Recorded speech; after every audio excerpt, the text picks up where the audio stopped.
Uttaranchal TV 24 live. MBNS institute of education Asanbari में 30 अप्रैल 2025 को 21वीं सदी में शिक्षा चुनौतियां और अवसर विषय पर एक दिवसीय संगोष्ठी का आयोजन किया गया।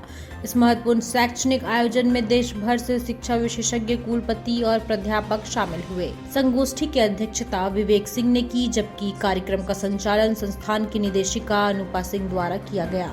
मंच का संचालन शिखा वर्मा और ईशिका बनर्जी ने बेहतरीन तरीके से संभाला। इस अवसर पर देश के विभिन्न हिस्सों से आए शिक्षाविदों ने शिक्षा की दिशा में दशा और अपने विचार रखे। डॉक्टर बंस गोपाल सिंह ने कहा कि हमें शिक्षा में नवाचार और तकनीक को अपनाने की आवश्यकता है। डॉक्टर राजीव मलिक ने शिक्षा में जीवन कौशलों के समावेश पर बल दिया। डॉक्टर दिनेश गुप्ता ने ऑनलाइन शिक्षा के लचीलापन और गुणवत्ता सुधार की बात कही। डॉक्टर पांडा ने संस्कृति और मूल्यों के समावेश की आवश्यकता जताई। वक्ताओं ने शिक्षा को व्यावसायिक, सामाजिक और नैतिक मूल्यों से जोड़ने की बात कही। कार्यक्रम के अंत में सभी अतिथियों और सहयोगियों का आभार व्यक्त किया। 21वीं सदी की शिक्षा प्रणाली को बेहतर बनाने की दिशा में एक सार्थक कदम रही। देश के प्रतिष्ठित शिक्षाविदों ने इसमें भाग लिया और छात्रों को नई दृष्टि प्रदान की।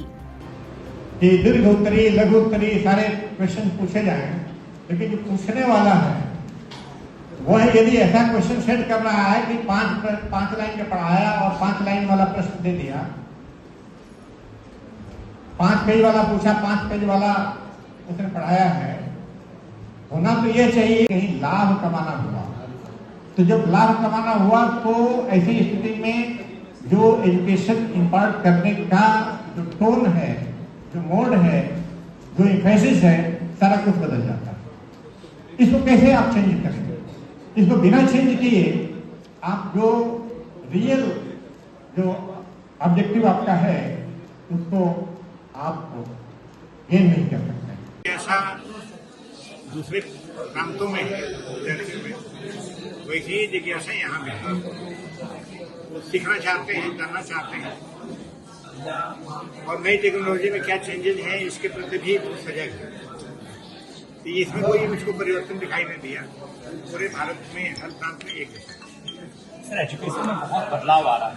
जिस तरह AI की बात आजकल चेंज है उसको स्वीकार करना पड़ेगा। यदि स्वीकार आप नहीं करते हैं तो पीछे जाएगा। अब ये है कि जो भी टेक्नोलॉजिकल चेंज है उनका बुद्धिमत्तापूर्ण ढंग से, विवेकपूर्ण ढंग से उसका उपयोग करना, इसके ऊपर बल दिया जाना चाहिए।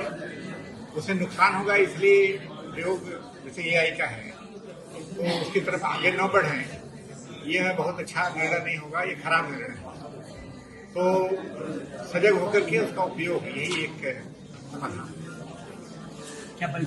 डॉक्टर बंस गोपाल सिंह, पूर्व कुलपति, पंडित सुंदरलाल शर्मा, ओपन यूनिवर्सिटी बिलासपुर से बोल रहा हूँ। इंटरनेशनल लेवल का सेमिनार आयोजित किया गया। उस आयोजन का मतलब यही है कि जो 21st सेंचुरी में जो आज का एजुकेशन है उसमें क्या अपॉर्चुनिटी है और क्या चैलेंजेज है। मतलब हम कैसे बहुत इजी तरीके से, आज के डेट में स्मार्टफोन आ गया है, डिजिटल क्लासरूम्स आ गए हैं, आप देख रहे हैं डिजिटल बोर्ड भी हम लोग लगाते हैं आज के डेट में। तो कैसे मतलब हम आसान तरीके से पढ़ाई कर सकते हैं और इसमें क्या क्या चैलेंजेस फेस करने पड़ रहे हैं, इसी के ऊपर आज नेशनल लेवल पे सेमिनार आयोजित किया गया हमारे college MBNS institute of education में, जहाँ पे देश से अलग अलग राज्यों से अलग अलग मतलब वक्ता है। हमारे कोल्हान यूनिवर्सिटी से भी लोग आए और स्टूडेंट और बहुत सारे रिसर्च स्कॉलर जो पेपर प्रेजेंट कर रहे हैं, बहुत सारे फैकल्टी अलग अलग कॉलेजों के जो लोग आके नेशनल सेमिनार आज अटेंड कर रहे हैं। इसका जो आज का नेशनल सेमिनार है इससे कुछ न कुछ बहुमूल्य ऐसा निकल के आएगा जिससे आगे आने वाली जनरेशन को ये पता चलेगा कि कैसे हमारे 21st सेंचुरी के एजुकेशन में और अच्छा से अच्छा किया जा सके। यही आज का नेशनल एजुकेशन का थीम है। सर, अभी तक का जो सारांश है उसमें यही निकल के आया है कि बहुत जगह जैसे लैक ऑफ इंटरनेट कनेक्टिविटी है, बहुत जगह बच्चे जो है क्लास नहीं जा पाते हैं किसी वजह से, बहुत जगह कुछ न कुछ त्रुटियां हैं, जो चैलेंजेज हैं ग्रामीण एरिया में, रूरल एरिया में पर्टिकुलर, उसको जो हम लोग को खत्म करके और ये सब आगे हम लोग को बढ़ना है और जो नई शिक्षा प्रणाली है उससे हम लोग को तो आगे हमसे मतलब मिलना है उसका। कि नए शिक्षा प्रणाली के माध्यम से कैसे उनको हम लोग इंटरेक्ट कर सकते हैं।